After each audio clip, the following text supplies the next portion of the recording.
série de estudos em 3 doutrinas, em 3 ensinos. A gente vai concluir esse ensino, que é muito importante, é um assunto bem presente na história do povo de Israel, a história bíblica, e é muito bom para acrescentar ao nosso conhecimento, ao nosso entendimento.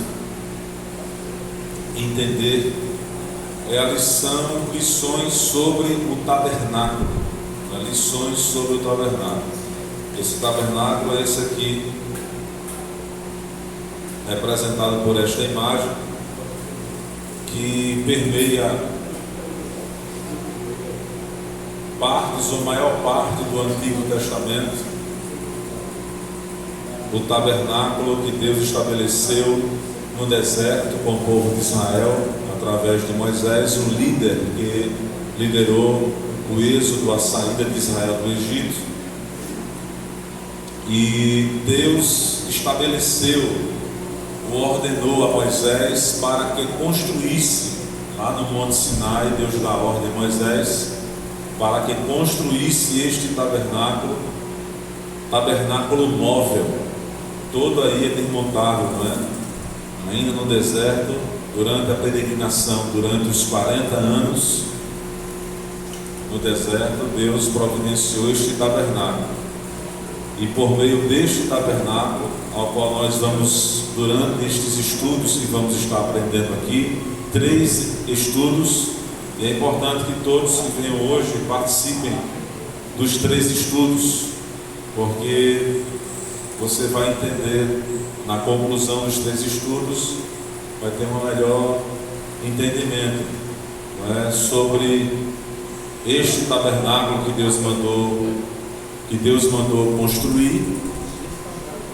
E com este tabernáculo aqui nós vamos aprender sobre as peças, as 6 peças que tinham dentro deste tabernáculo, as partes do próprio tabernáculo em si. Vamos entender o porquê do tabernáculo. Vamos conhecer peça por peça de cada tabernáculo, o material feito e o que tudo isso no Antigo Testamento que Deus estabeleceu, qual é o propósito, o que representa de maneira simbólica e tipológica, né? Apontando para a cruz de Cristo, apontando para a salvação, apontando para o Calvário, apontando para o próprio Jesus, apontando para nós, não é, o plano de Deus para a humanidade. Então a gente vê muito no Antigo Testamento este tabernáculo e fala muita coisa aqui apontando para o Novo Testamento. Então o tema deste estudo vai ser lições sobre o tabernáculo.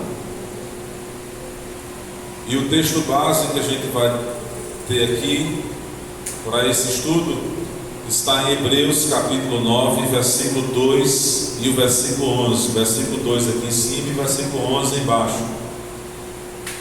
Hebreus 9, versículo 2 diz assim: porque um tabernáculo estava preparado o primeiro.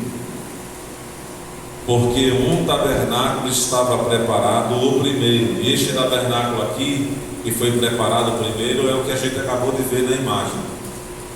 Versículo 11: mas, vindo Cristo, o sumo sacerdote dos bens futuros, por um maior e mais perfeito tabernáculo.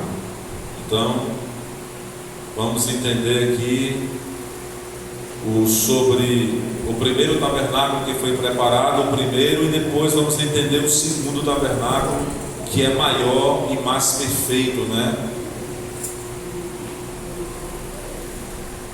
Primeiro vamos entender, hoje aqui a gente não vai aprender, não vamos entrar no tabernáculo em si, conhecendo as partes. Hoje não é a aula, hoje é a base. Hoje vamos falar sobre o propósito do tabernáculo. Vamos aprender sobre alguns ensinamentos básicos para se compreender as Escrituras, que é o estudo da tipologia.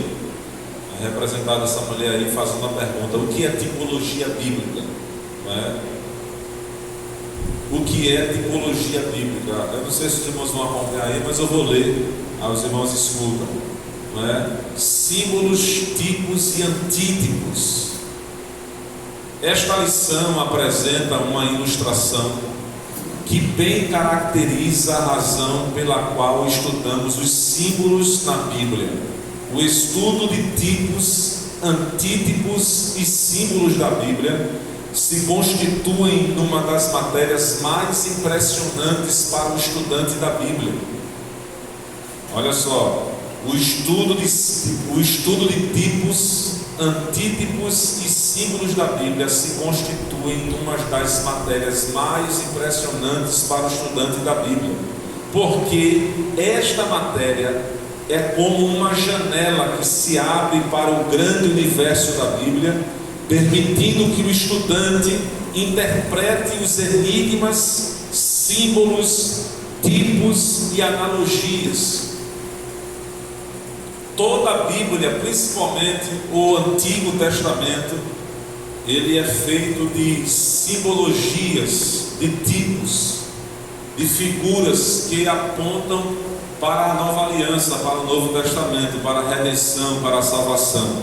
Então, este estudo de tipologia, aprendendo, sabendo o estudante da Bíblia, aprendendo a entender e a enxergar os símbolos e tipos e antítipos, vai ter uma melhor compreensão da Bíblia Sagrada em si. Agora, se o estudante não obedecer a certos critérios e regras de interpretação bíblica, poderá incorrer em erros interpretativos. Por exemplo, os judeus ortodoxos, como não aceitam Jesus, não aceitam os tipos da Bíblia, não é? Eles não enxergam, não acreditam nessa tipologia de que o Antigo Testamento apontava para Jesus. Então, os judeus não cristãos não gostam do uso de tipologia do Antigo Testamento, pela simples razão de que os apóstolos aprenderam a identificar nos tipos e figuras do Antigo Testamento a pessoa de Cristo e a igreja. Como não aceitam a Jesus como Messias, qualquer figura bíblica do Antigo Testamento que se relacione com a pessoa de Cristo são por eles rejeitadas. Os apóstolos entenderam que os acontecimentos do Novo Testamento tinham sombras e figuras do Antigo Testamento e aprenderam a relacioná-las com Cristo e com a igreja. Aí representado aí pela cruz, aqui é uma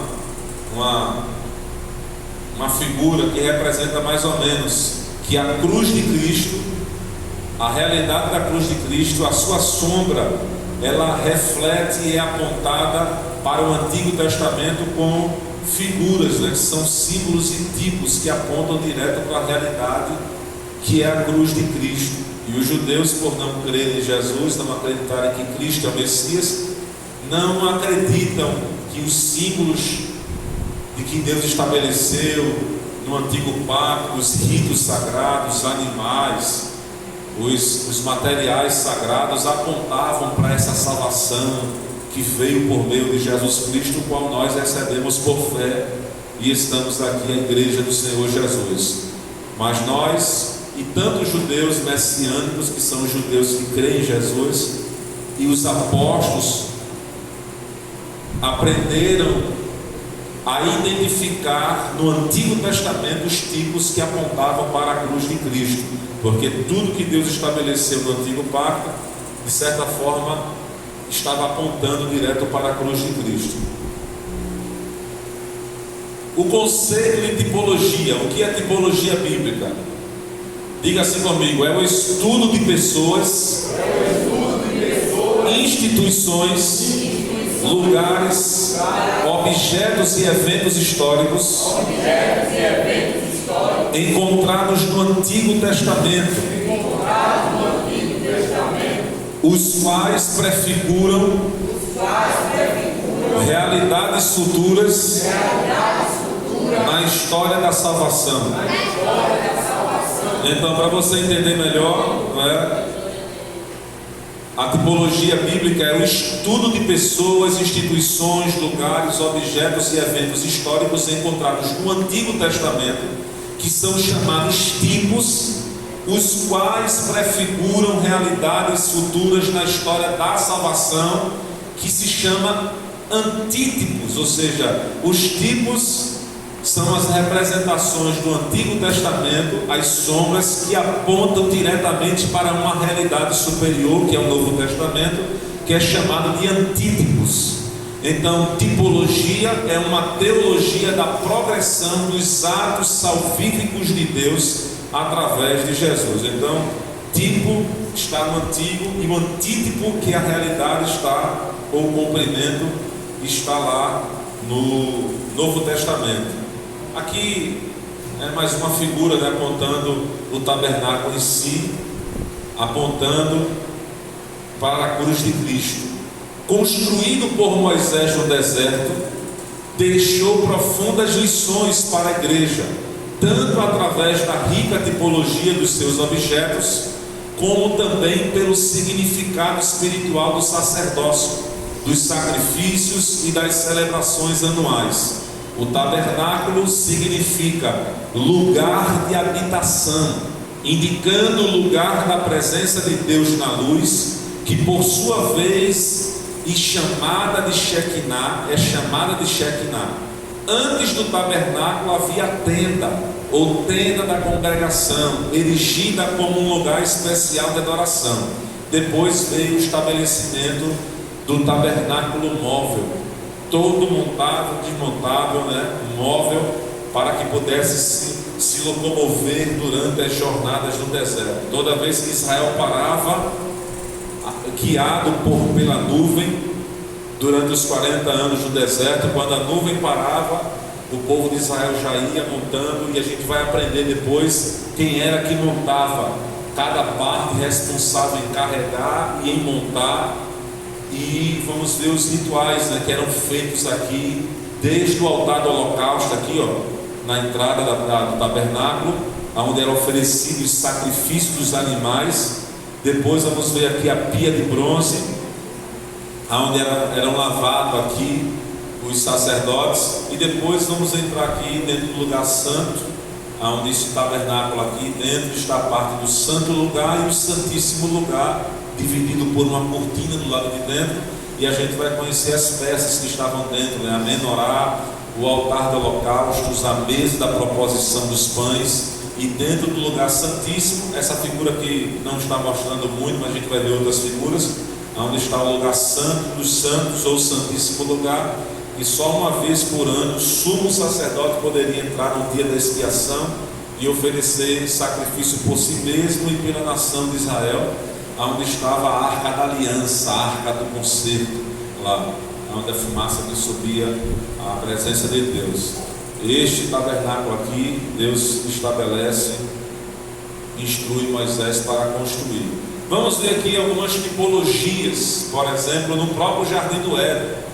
Já no Jardim do Éden, já se vê, dá para se entender ou para se ver a tipologia do tabernáculo que Deus ia mandar Moisés construir já no próprio Jardim do Éden. E é bem interessante.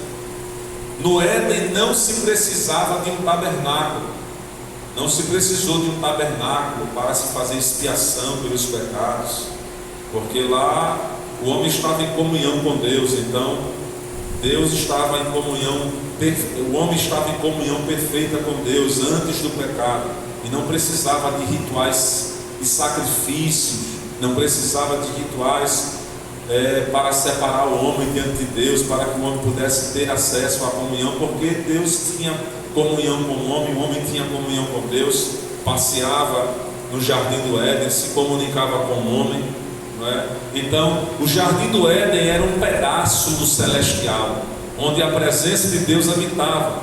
Por isso o homem foi lançado fora do jardim quando pecou. Aqui é uma figura aqui, ó, representando quando Deus pôs 2 anjos na porta do Éden, do jardim, no Éden, protegendo quando expulsou o homem, Adão e Eva, para fora do jardim, não permitindo mais que o homem tornasse a entrar dentro do jardim, não é, onde Deus estava em comunhão com o homem, com Adão e Eva. Então o homem passou a ter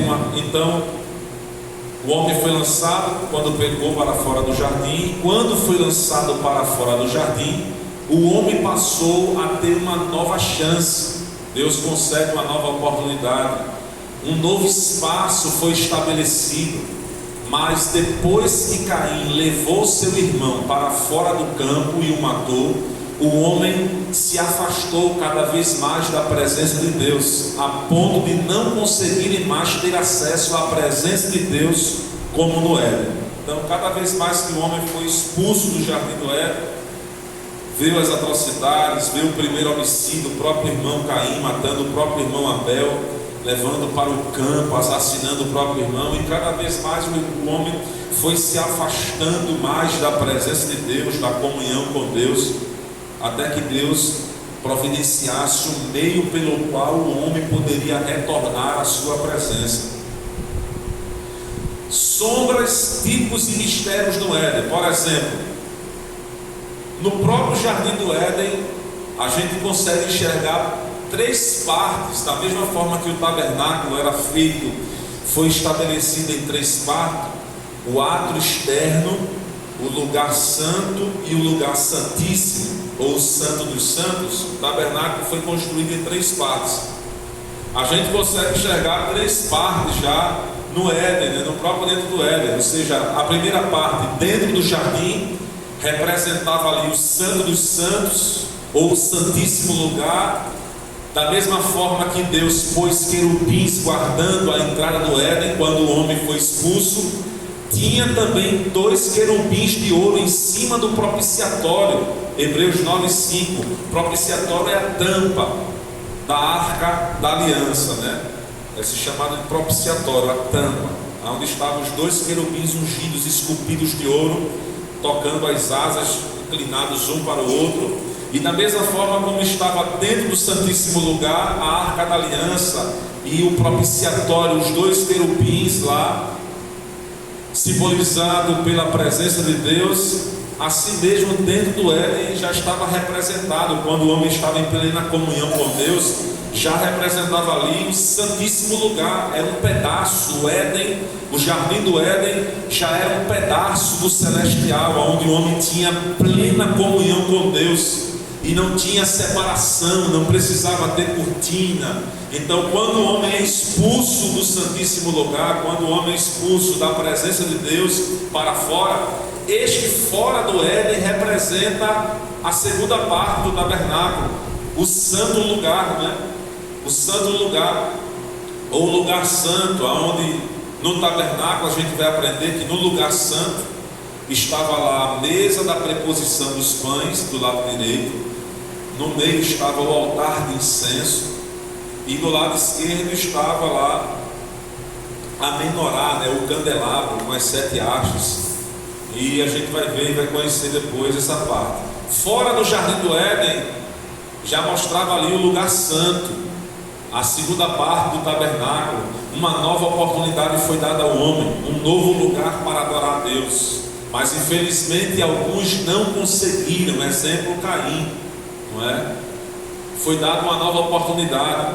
E a terceira parte do Éden, a gente pode falar aqui, é o campo, né? Um lugar mais afastado do jardim, ou que é chamado já, representado como um átrio exterior, mais longe do santíssimo lugar. A terceira parte, aonde o povo vinha trazer os sacrifícios e sacrificava, entregava ao sacerdote para ser sacrificado e oferecia no altar do holocausto.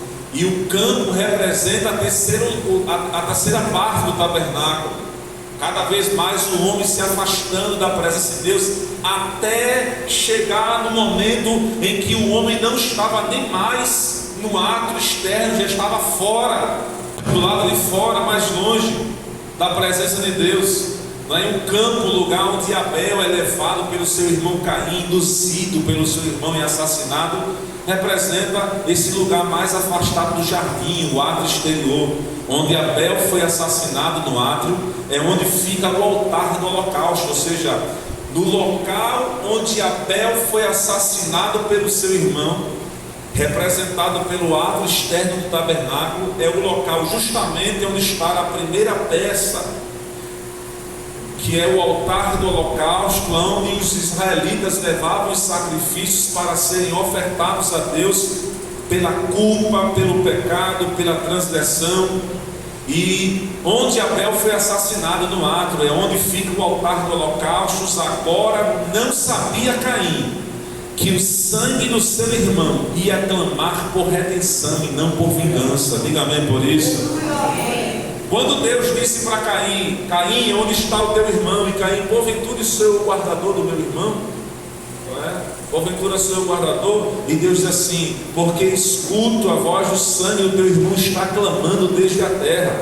E o sangue de Caim, quando Deus disse que está clamando, o sangue de Caim não está clamando por vingança. O sangue de Abel não está clamando por vingança. A gente tem essa interpretação, e muitos pregam assim, que ele clamou por vingança.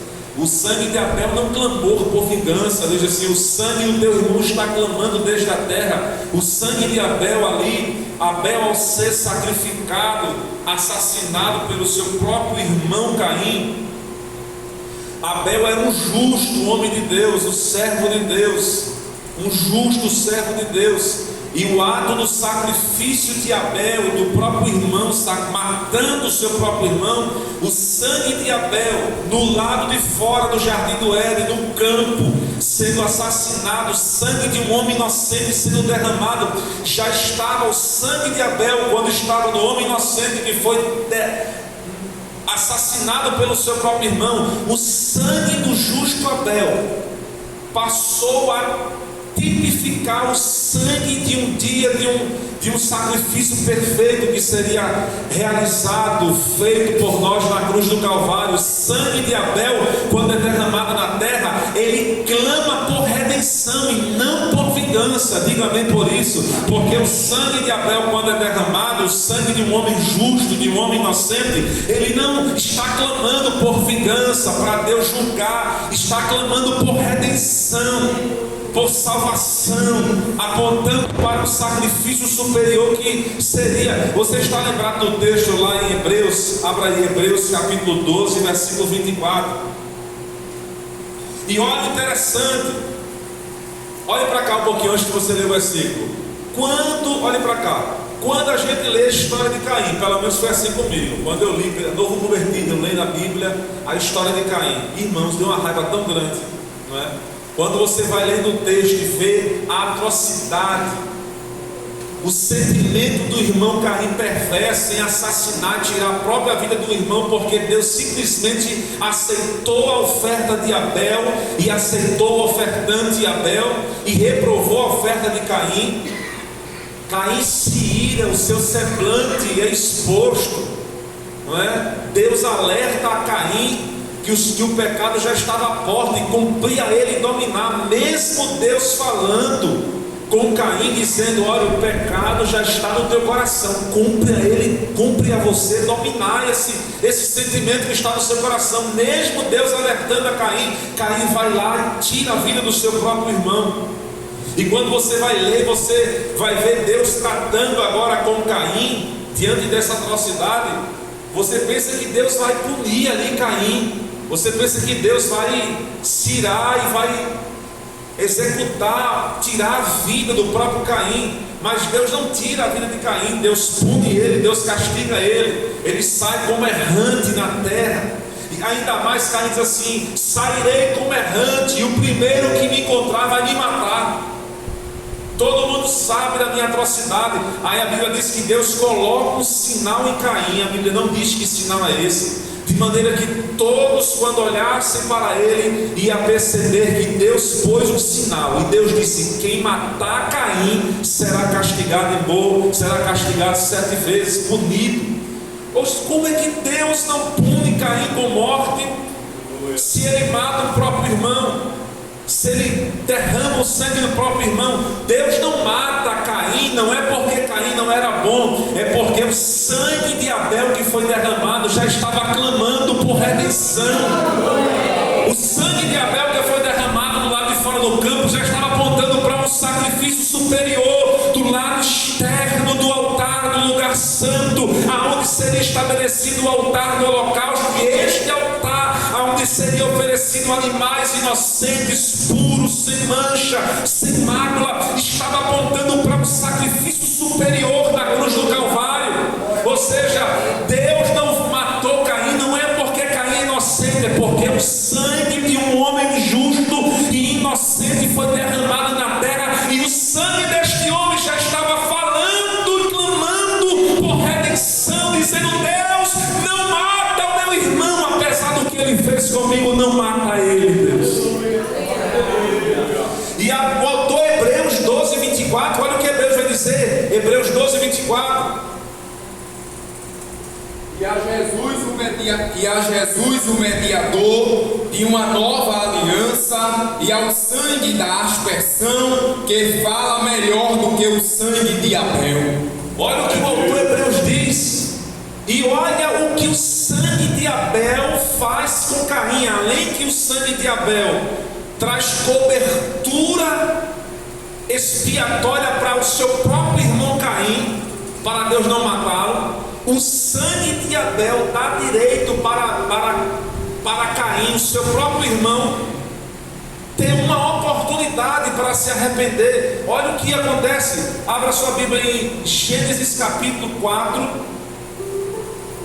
É bem interessante. Gênesis capítulo 4, versículo de número 16. Olhe aonde Caim vai habitar depois que ele sai errante. Gênesis 4,16. E saiu Caim de diante da face do Senhor, e habitou na terra de Nod, da banda do oriente do Éden. Olha só, Caim, ele sai diante da presença do Senhor errante e vai habitar na terra de Nod, na banda do oriente do Éden. Essa expressão é muito importante, a gente vai entender depois, na próxima lição. A posição da banda do oriente no tabernáculo do Senhor era a entrada, o local onde estava a entrada, apontado a entrada do tabernáculo que Deus manda colocar, sempre apontado para a banda do oriente. Isso é muito profundo. A gente vai ver depois a posição do tabernáculo. Não era qualquer posição, qualquer lado que deveria montar. Deus disse assim: coloca a porta apontada para a banda do oriente. Caim, ele passa a habitar na terra de Nod, para a banda do oriente. Ou seja, ele estava apontado diretamente para a entrada do Éden. Ou seja, o sangue de Abel falou e clamou por redenção, fez com que Deus não matasse o próprio irmão homicida, e ainda deu direito de empurrou o sangue de Abel, falou pelo seu irmão a Deus, dizendo: Deus, dá uma oportunidade ao meu irmão. Aí ele vai habitar na banda do oriente do Éden, ele não consegue entrar. O sangue de Abel, ele fala, clama por redenção e dá direito de seu irmão Caim, mesmo na condição dele, morar na banda do oriente do Éden. Aí o autor Hebreus diz que o sangue de Jesus, da nova aspersão, fala mais alto do que o sangue de Abel. Por quê? Porque o sangue de Abel só conseguiu colocar Caim na porta, na banda do oriente do Éden. O sangue de Cristo nos levou de volta para o santíssimo lugar na presença de Deus. Foi isso que o autor Hebreus está dizendo: o sangue de Cristo fala mais do que o sangue do justo Abel, que só colocou o seu irmão na banda do oriente. Mas o sangue de Cristo nos levou para o átrio, nos entrou no santo lugar e nos introduziu na presença de Deus, aonde somente um sumo sacerdote uma vez por ano poderia ter acesso. Diga amém por isso. Então, já no jardim do Éden, a gente já vai encontrar a tipologia do tabernáculo que Deus estabeleceu, que apontava para um tabernáculo superior. Plano da redenção por meio dos tipos no Éden. Vamos ver aqui alguns tipos no Éden que apontavam para a redenção. Primeiro, semente da mulher, né? A primeira profecia que o próprio Deus dá, né? A sentença de juízo para Satanás, para o homem e para a mulher. E Deus se referindo à mulher, dizendo: e porém inimizade entre ti E a mulher falando para Satanás: e porém inimizade entre ti e a mulher, e entre a tua semente e a sua semente, esta te ferirá a cabeça, e tu lhe ferirás o calcanhar. E essa profecia que Deus falou em Gênesis 3:15, todos nós sabemos que aponta para Cristo, né? Na cruz do Calvário. E todos aqui apontam, os teólogos, que Cristo é ferido no calcanhar, no sofrimento da cruz do Calvário, e fere a cabeça também na sua morte e na sua ressurreição. Vamos ver aqui outra tipologia: as folhas de figos. Você notou que no jardim do Éden só tem uma árvore que é chamada pelo seu nome, é a figueira, não é? Nenhuma outra árvore é chamada pelo nome, só vemos a figueira chamada pelo seu nome. Vamos ver lá: a árvore do conhecimento do bem e do mal, que é um título; a árvore da vida, que é um título, mas não se sabe o fruto daquela árvore. A Bíblia diz que Deus disse: vocês podem comer a diversidade de árvores que tem aqui, menos do conhecimento do bem e do mal. Títulos, ou seja, eram árvores que ninguém sabe o fruto do conhecimento do bem e do mal, ninguém sabe que tipo é, não é? Mas o único nome mencionado na Bíblia, chamado pela árvore, é a própria figueira, porque quando Adão e Eva pecam, a Bíblia diz que eles vão na figueira e vão cozer folhas de figos. Cozer, o verbo costurar aí. Eles vão costurar roupas com folhas de figo e vão tampar a sua nudez, que foi exposta por causa da vergonha do pecado, que foi exposto devido à desobediência, não é? Então foram abertos os olhos de ambos e conheceram que estavam nus, e cozeram folhas de figueira e fizeram para si aventais. Quando nós vamos olhar a Bíblia no sentido todo, nós vamos aprender que a figueira, Mateus 24:32, aprendei, pois, esta parábola da figueira. A figueira, tanto a figueira como a oliveira e a videira, são árvores típicas, né, da Palestina, de Israel, do Oriente Médio. Mas essas três árvores, elas sempre são representadas como figuras e tipos que representam a nação de Israel. Tanto a oliveira, a videira e a figueira. E aqui, a figueira, Cristo diz: aprendam, pois, com a palavra da figueira, se referindo, aprendam com Israel, aprendam com a nação de Israel, atentem para o sinal do que vai acontecer com Israel. Então, quando Adão e Eva pecam e veem que estavam nus e vão na figueira, ali já estava mostrando o plano da salvação, da redenção. Porque de onde veio a providência inicial para a cobertura do pecado? Não veio da nação de Israel? A lei, os cultos, as promessas, os sacrifícios, as festas, toda a ordenança, os mandamentos veio da figueira. Então, quando Adão e Eva vai na figueira cozer folhas de figos para cobrir a sua vergonha, nudez exposta, e depois que eles fazem isso, Deus vem para eles e o próprio Deus sacrifica o primeiro animal, e da pele do animal sacrificado pelo próprio Deus, Deus agora os torna a revestir e cobrir a sua nudez. Apesar deles já terem providenciado inicialmente as folhas da figueira, depois Deus vem com a túnica de peles de animal e traz uma cobertura completa. Só neste ato de Adão e Eva procurar na figueira e Deus providenciar uma pele depois, já estava mostrando, através desta ação do homem, que a cobertura inicial para o pecado viria de Israel, mas depois viria um sacrifício perfeito, uma cobertura perfeita e completa, que estava apontando já para a cruz do Calvário. Ou seja, quando o homem peca, Deus faz o primeiro sacrifício, o primeiro animal, e da pele daquele animal Deus torna a revestir o homem com a cobertura completa. Já aí já estava mostrando a árvore da vida, né? Não aconteça, a própria árvore da vida que apontava também para Cristo, e o sangue de Abel, né? O sangue do teu irmão clama a mim desde a terra. E a Jesus, a gente leu aqui Hebreus 12:24. Então já no Éden a gente já vê essa tipologia, a gente já consegue ver e enxergar. Vamos agora para a história dos sacrifícios. os tipos de sacrifícios que eram feitos no Antigo Testamento, que foi estabelecido por Deus.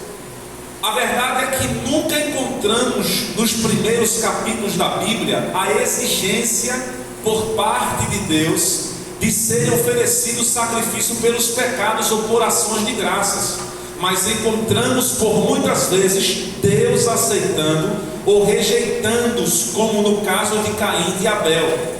Os sacrifícios são muito antigos, são tão velhos como a entrada do pecado no mundo. Logo que Adão pecou, Deus providenciou por meio de um animal túnicas de pele para vestir o homem de salvação. Caim e Abel ofereceram sacrifícios, Jó oferece sacrifícios, Noé oferece sacrifícios. Tudo indica que Deus, antes de entregar as leis a Moisés, já transmitia ela ou parte dela oralmente. Foi nesse tempo que os homens começaram a invocar o nome do Senhor. Ou seja, nós sabemos que a lei foi dada por Moisés e os rituais foram oficializados no Monte Sinai, mas antes da lei já existia a prática dos sacrifícios. E os sacrifícios, a gente viu aqui que desde que o pecado entrou, o próprio Deus inicia sacrificando o primeiro animal. E a gente vai ver que na era patriarcal, antes da lei, a gente vai ver, por exemplo, citou aí Jó oferecendo sacrifício. Jó era antes da lei, oferecendo um animal para cada um dos seus filhos. A gente vai ver Noé antes da lei oferecendo sacrifícios. A gente vê o próprio Abel e Caim, os filhos de Adão e Eva, oferecendo sacrifício. Deus reprova um e Deus aceita o outro. Isso mostra que o próprio Deus estabeleceu um padrão de sacrifício de adoração desde o início. Deus não reprovou a oferta de Caim sem saber o que deveria ofertar. Deus reprovou porque tinha um padrão, e Caim é reprovado de alguma coisa que Deus já havia estabelecido, a forma de culto que Deus havia estabelecido. Quando a gente vê, por exemplo, quando Abel é morto, acabou a geração. Uma geração possível de homens justos e adoradores seria a geração de Abel, o homem justo que oferece por fé em Deus, aceita a sua adoração. Mas Abel é morto. Só resta o que agora na terra? A geração de Caim, uma geração perversa que a gente vai ver na Bíblia, homens sanguinários, homens só porque um pisou no pé do outro já foi motivo para matar o seu próprio irmão. E a gente vê uma geração perversa. Mas depois que Adão e Eva tornam a se relacionar, e desta relação nasce Sete, a Bíblia diz que Sete tem um filho chamado Enos. E em Gênesis 4:26 diz que depois, a partir de Enos, o nome do Senhor volta ou passa a ser adorado novamente. E quando diz que o nome do Senhor voltou a ser invocado, não é adorado como a igreja adora, em espírito e em verdade. A adoração ali é por meio de sacrifícios, não é? Passou a ser invocado, passou a ser adorado por meio dos sacrifícios. Ou seja, voltou a adoração do padrão que Deus estabeleceu, porque Abel morreu, mas agora Deus levantou uma nova geração de homens adoradores. Diga amém por isso. Então, os sacrifícios são muito antigos, tão antigos quanto a entrada do pecado no mundo. O culto tinha um padrão, não é? Deus estabeleceu em Êxodo 20:24: um altar de terras me farás, e sobre ele sacrificarás os teus holocaustos. Eu estou em dúvidas aqui se a palavra é terras ou é pedra, depois eu vou olhar. O culto começa com Abel e retorna com Enos, não é? A gente vê aqui todo um padrão aqui do altar de Noé, não é? Os animais puros, o altar de Jó, a substituição por cada filho, a resposta de Moisés a Faraó, dizendo assim, Faraó querendo ficar com gado e liberar o povo no deserto sozinho, e Moisés disse assim: não, tu vai dar também o nosso gado, porque a gente ainda não sabe que tipo de animal Deus vai escolher para sacrifício. Então já existia um padrão, e o povo de Israel sabia que tipo de padrão era esse. Vamos agora entrar aqui, Êxodo capítulo 19, do 1 ao 25. Deus fala à multidão. Vamos entrar agora, nós falamos sobre a introdução aqui, de tipologia, do tabernáculo, a origem dos sacrifícios. Vamos agora entender qual é o propósito de Deus estabelecer esse tabernáculo. Qual foi o propósito de Deus? Todos nós sabemos que O povo de Israel fica subjugado durante 400 anos na terra do Egito. E quando Deus liberta por meio de Moisés, todos nós conhecemos a história, por meio das 10 pragas, Deus levanta Moisés, o mar se abre, e o povo durante 40 anos passa agora a entrar numa jornada de quase 40 anos durante o deserto, uma jornada. Deus, como sinal de que Deus ia libertar o seu povo, Deus fala com Moisés no Monte Horebe, ou deserto, ou Monte do Sinai, ou Monte Horebe. Deus fala no Monte Sinai com Moisés e diz: Moisés, como sinal de que eu vou libertar o meu povo, vós adorareis a mim neste monte, Moisés. Aí Deus diz a Moisés: vocês vão me sacrificar aqui neste monte, vão me adorar aqui neste monte. E quando Deus liberta, Deus agora vai falar com Moisés. O povo já está no deserto, e Deus agora vai falar com Moisés. E no monte, Deus falando com Moisés, Deus diz o seguinte para Moisés, Êxodo capítulo 3, versículo 12: quando houveres tirado este povo do Egito, servireis a Deus neste monte. Êxodo 19, versículo 10: vai ao povo e santifica-os hoje e amanhã, e lavem eles as suas vestes, e estejam prontos para o terceiro dia. Deus tem uma conversa com Moisés, dizendo: Moisés, faz o seguinte, Moisés, desce do monte, vai até o povo e manda o povo santificar. Deus começa a expressar o sentimento de saudade, de relacionamento com o povo dele. Deus começa a dizer com outras palavras: Moisés, eu estou com saudade do meu povo, o povo que eu libertei, o povo que estava há 400 anos oprimido na terra do Egito. Deus, eu estou com saudade, eu quero me relacionar com este povo, Moisés. Aí Deus diz a Moisés: Moisés, faz o seguinte, Moisés, desce do monte, vai até o acampamento dos israelitas e manda eles se santificarem durante 3 dias. Diga assim: 3 dias. 3 dias. Foi a ordem de Deus. Santifiquem, Moisés, manda o povo se lavar, se purificar. Homem não se relacione com as suas mulheres. Se santifique, o que tiver para se santificar, manda o povo se santificar, porque ao terceiro dia você vai trazer o povo para um monte, porque eu quero me revelar ao meu povo no monte. Agora manda o povo se santificar durante 3 dias. Moisés desce, dá ordem aos israelitas. Deus falou para a gente se santificar durante 3 dias. E como é que é? Se lavem, se purifiquem, façam rituais, sacrifícios. Homem não toque em mulheres durante esses 3 dias. Deus quer o povo mais puro possível. Por quê, Moisés? Porque todo mundo vai subir no monte para falar com Deus. O povo se lava. Quando chega o momento, ao terceiro dia, olha, tudo na Bíblia tem uma tipologia. 3 dias, tudo a gente vai ver essa riqueza e tipologia sempre apontando para a cruz de Cristo. 3 dias se lava, e o povo se lavou. Vamos agora subir, né? O povo agora vai subir no monte. E começa andando no monte. Eu já posso ver, já posso enxergar a cena, né? Moisés andando na frente, o povo atrás. Daqui a pouco o povo vai subir do monte, e de repente o povo vai sentindo as pernas pesadas. Moisés andando livre na frente, o povo devagar, sentindo. Moisés olhando para trás: você anda mais rápido, rapaz, por que vocês estão demorando? E o povo sentindo as pernas pesadas, como se fosse um imã impedindo. Cada vez que o povo ia se aproximando, está subindo o monte, o povo ia sentindo dificuldade para subir, sem entender ao início o que estava acontecendo. E olha o que aconteceu. O encontro com Deus no monte finalmente chegara. O dia especial para que o povo pudesse encontrar-se e falar com Deus. A Bíblia diz que Êxodo 19, 18: enquanto o povo ia subindo no monte, todo o monte fumegava, porque o Senhor descera sobre ele em fogo. O monte cobriu, foi coberto em trevas. Começa agora o monte tremer, os terremotos, raios, fogo, manifestando a presença de Deus descendo sobre o monte. O povo, quando começa a ver, o povo começa a ficar com medo, começa a ficar com medo do que estava acontecendo.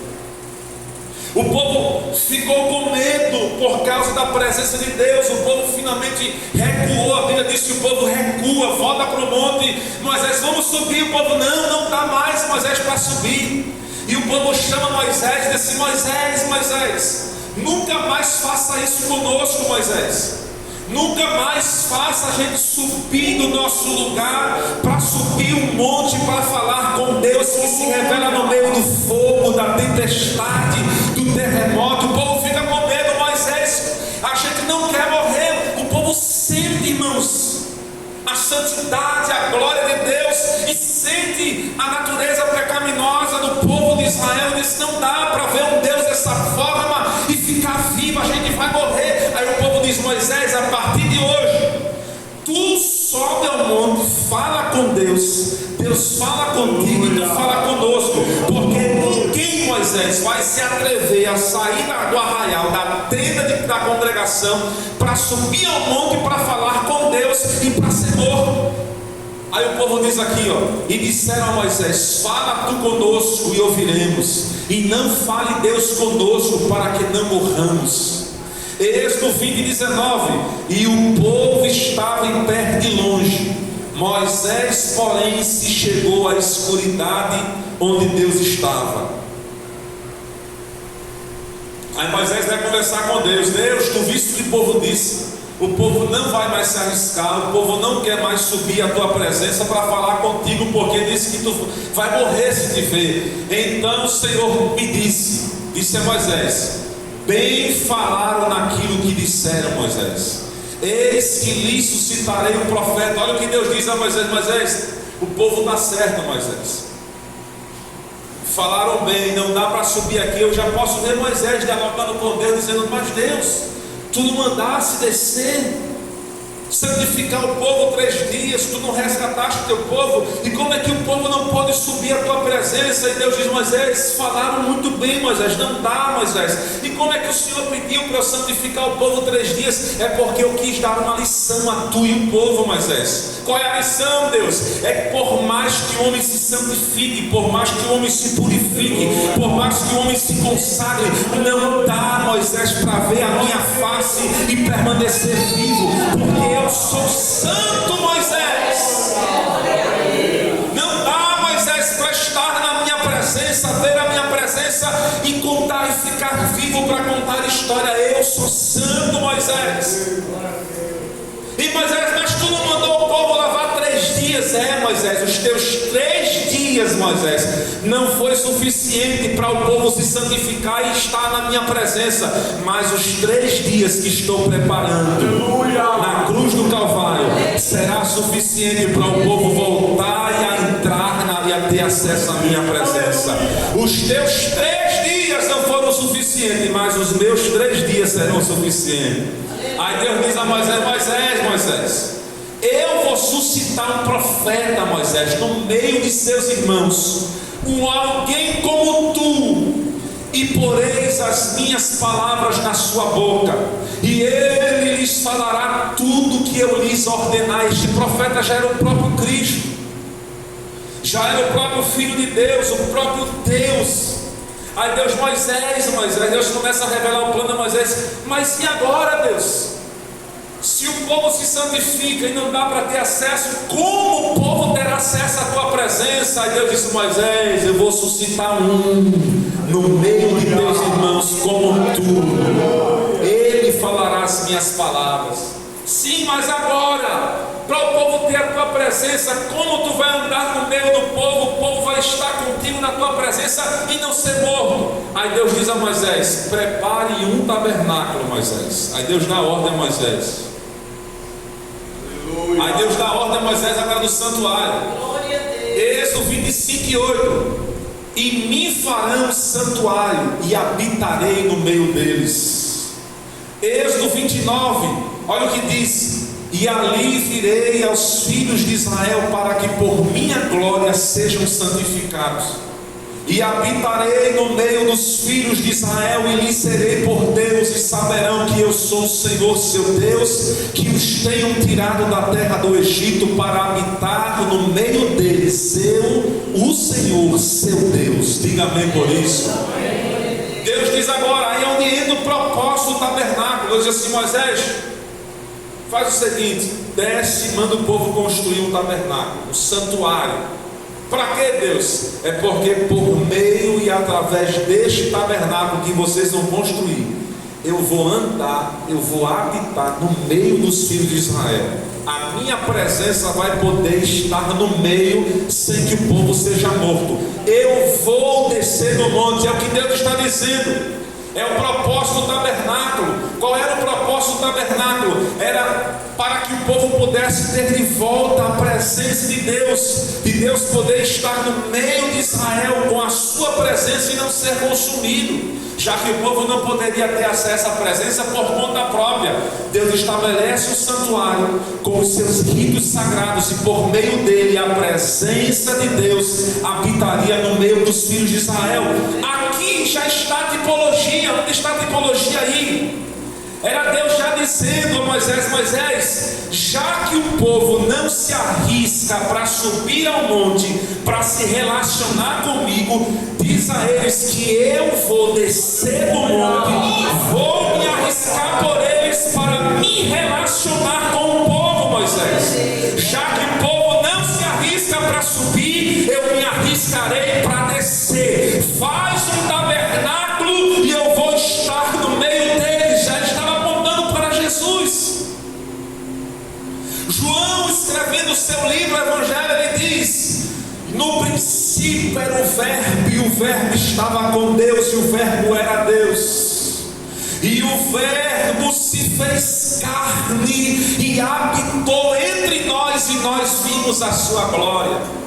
Olha o que João diz: e o Verbo que estava com Deus e era o próprio Deus se fez carne e habitou entre nós. Essa expressão no grego, habitou entre nós, é onde está o antítipo, a realidade.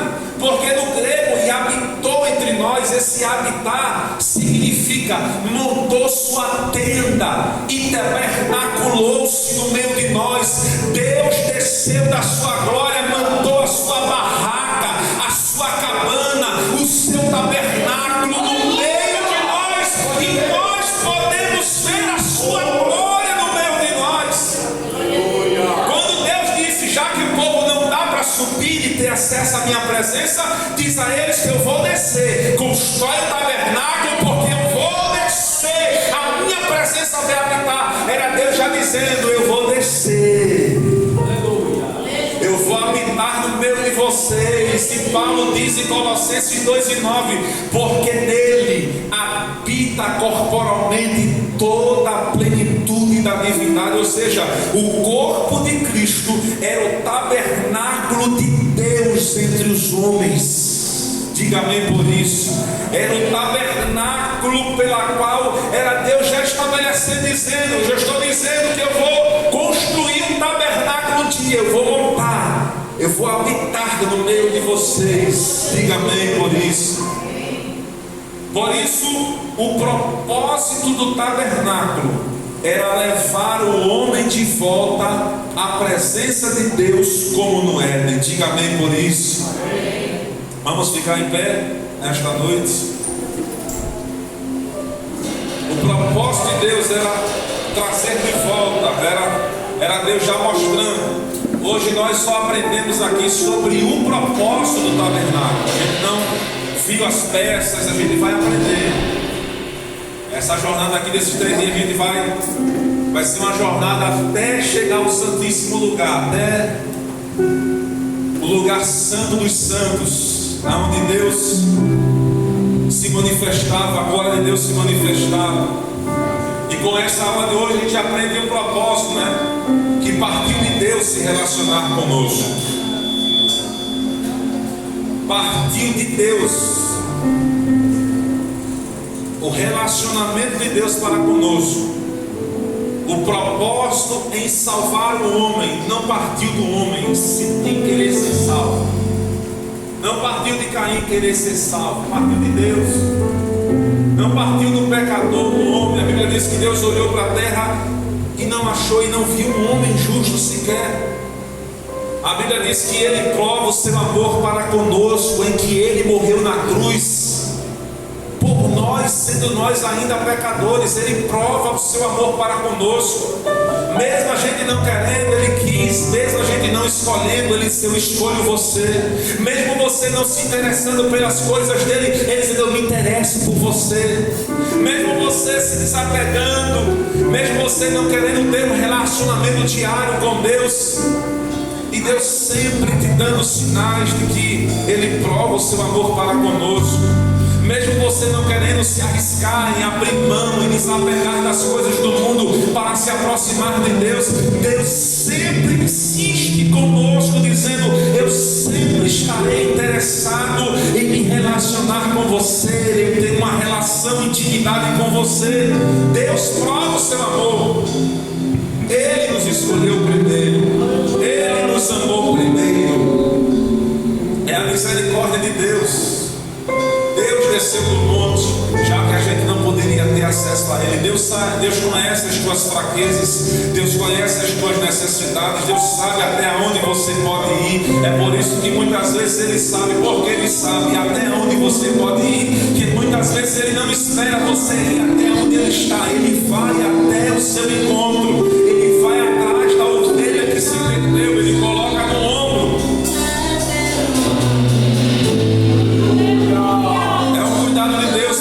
Nossas vidas. Deus está dizendo aqui para nós esta noite: eu vou fazer de tudo para manter o nosso relacionamento intacto. Eu vou fazer de tudo para que você se relacione comigo. Eu vou fazer de tudo para que você chegue aonde eu quero que você chegue. Deus nos levará a lugares mais profundos, às águas mais profundas. Deus não quer te atender na casa dele como alguém atende um desconhecido, atendendo da porta da casa. Pois não, pode falar: o senhor quer o quê? A senhora quer o quê? Deus também não quer atender você como alguém trata, levando apenas ao terraço da casa. Pois não, fica aí que eu vou lá dentro pegar. Tem pessoas que a gente leva até a sala. Tem pessoas que a gente leva para a cozinha da nossa casa. Deus está dizendo: eu quero te levar para dentro da casa. Eu não quero me relacionar com você apenas do lado de fora. Alguém que coloca a mão na janela e diz: pois não, fulano, tu quer o quê? Entra, fica no terraço, senta aí porque eu vou lá e volto. Deus está dizendo: eu quero me relacionar com você dentro de casa. Alguém que tem intimidade, alguém que conversa, ser Deus, alguém que se comunica. Eu quero te levar às águas mais profundas. A água está muito rasa. Você conhece um pouco de mim. Eu tenho muita coisa para me revelar. Eu tenho muita coisa para falar para você. Eu tenho muitos segredos, muitos projetos, muitas promessas. Eu tenho tanta coisa a te contar. Coisa comum, coisa diária, coisa futura. Eu tenho tantas respostas. Eu tenho tantos conselhos. Eu tenho tantas respostas para falar para ti. Deus está dizendo: eu estou com saudade de me relacionar com você.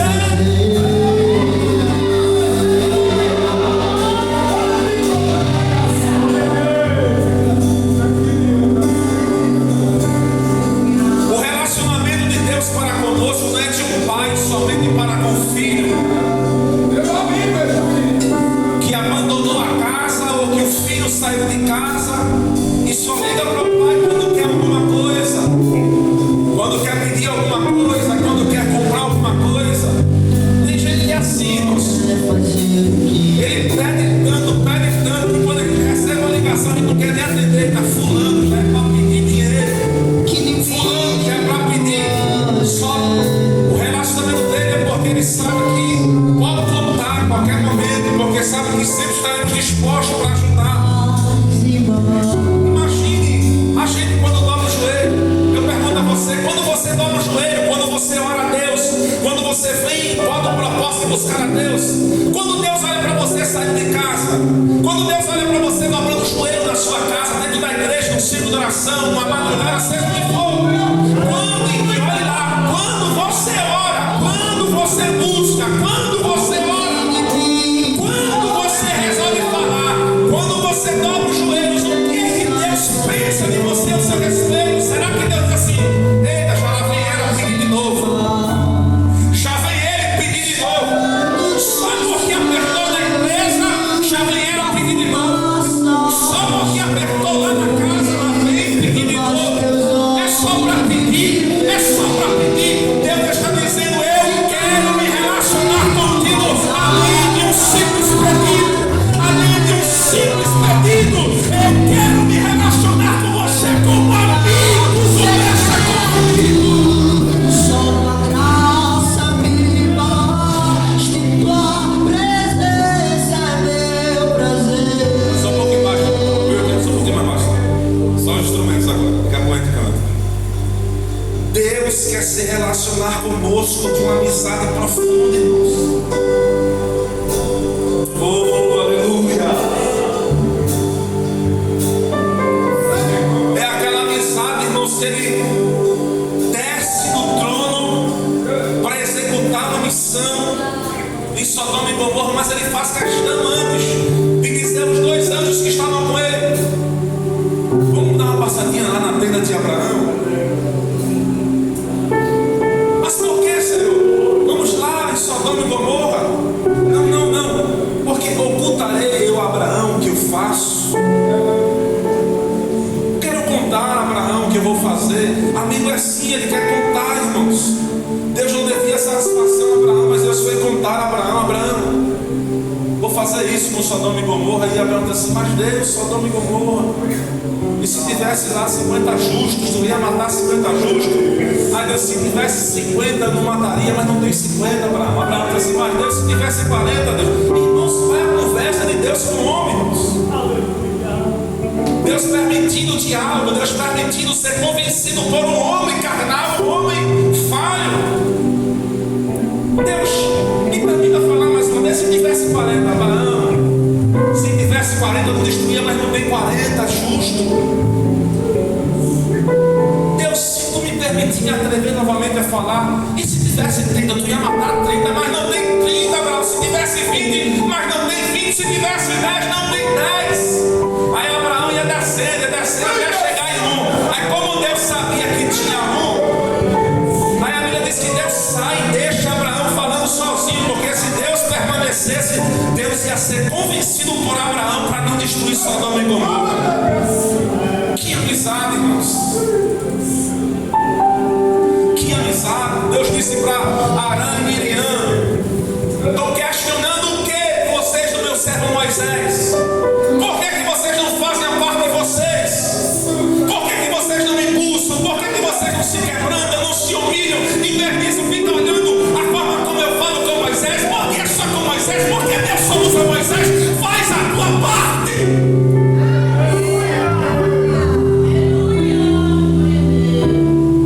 Se tiver profeta aqui em Israel, eu falo com ele em sonho, visão e profecia, mas não é assim com meu servo Moisés em toda a minha casa. Eu falo com ele cara a cara, como alguém fala com o seu amigo. É essa forma que Deus quer se relacionar. Quando Deus olha para você, quando dobra os joelhos, será que Deus diz assim: lá vem ela pedir de novo, lá vem ele pedir de novo?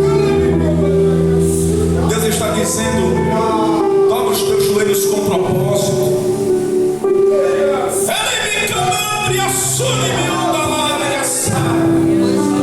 Dobra os teus joelhos para a gente ter uma conversa, sem pedido, sem troca de favores. Começa a dobrar o joelho comigo para conversar comigo. Realmente, ó, entra clamando e assume lá e assar. Passa alguns minutos orando e não faz pedido, deixa o pedido para lá, porque eu sei que vós necessitais. Buscai o meu reino e a sua justiça, e as demais coisas serão acrescentadas. Conversa comigo. Tu vai ver os meus segredos, tu vai ver as revelações, tu vai ver o céu se abrindo. Mesmo no vale o céu vai se abrir. Mesmo no vale.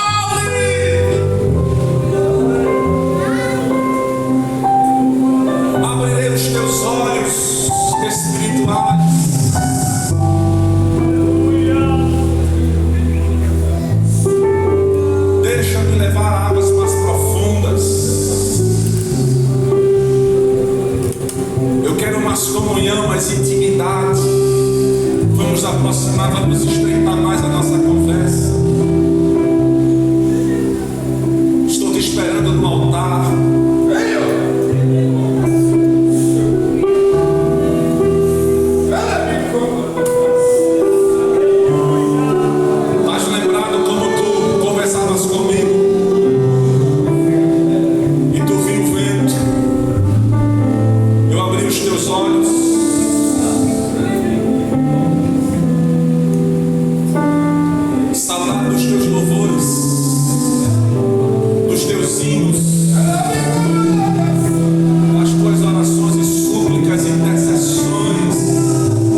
ser o Senhor da casa, o Senhor da tua vida, das tuas ações. Eu quero te levar a uma intimidade mais profunda comigo. Eu pergunto nesta noite: tem alguém aqui nesta noite que deseja fazer, reatar aliança com o Criador? Vem aqui na frente, vamos orar por sua vida. Você que deseja aqui receber uma oração, pedir forças a Deus, vem aqui, a gente vai orar por você. Vamos orar por vocês. Você que deseja entregar a vida para Cristo, se tem, vamos orar por você, pedindo a bênção de Deus nesta noite. Vamos orar. Era falar contigo, mas tempo pra mim você não tem. Glória a Deus. Tudo que eu queria era ser o seu amigo, mas o meu espaço você preencheu também. Tá mais pensando de madrugada, e em soluço já não ouço tua voz.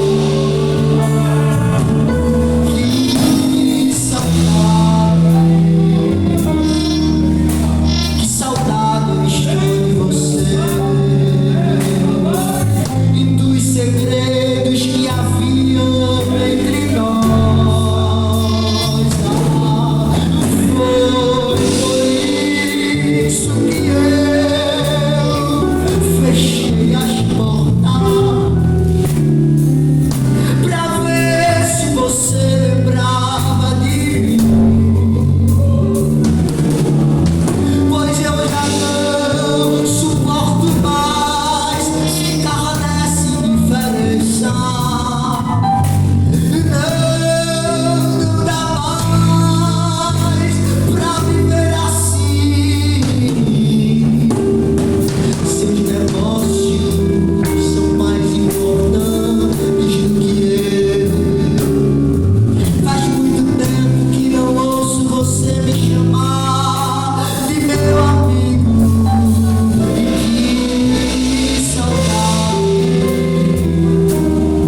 E que saudade eu estou de você. Marquei este encontro porque eu precisava conversar contigo. E é tempo de voltar, de se arrepender. É tempo de reatar a nossa amizade. É tempo de chorar e de se converter. Ainda quero ser o teu amigo de verdade.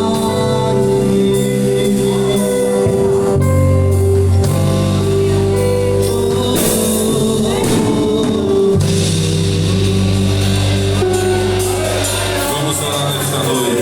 Pai bendito e eterno, na tua presença nós queremos te louvar nesta noite por esta oportunidade feliz de estarmos na tua presença, na tua casa, Senhor, louvando, aprendendo a tua palavra, falando conosco. Te pedimos, Senhor, para conosco, nos ajuda, Senhor, a reatar a nossa amizade contigo. Leva-nos às águas mais profundas, nos ajuda, Senhor. Ajuda, Senhor, esta família, os visitantes que chegou aqui nesta noite. Estende tuas mãos, Senhor, ajudando. Tu conheces esta família, Senhor, que veio te servir, te cultuar, prestar o seu culto nesta noite. Deus bendito, ao esposo de Flávia, ajuda esta família, todos os nossos visitantes. Estende tuas mãos, dando livramento, ajudando, dando graça, força, ânimo, vitória a esta família. família, Senhor, e a todos nós nesta noite, é o que te pedimos e te agradecemos no nome de Jesus. Amém. Deus abençoe.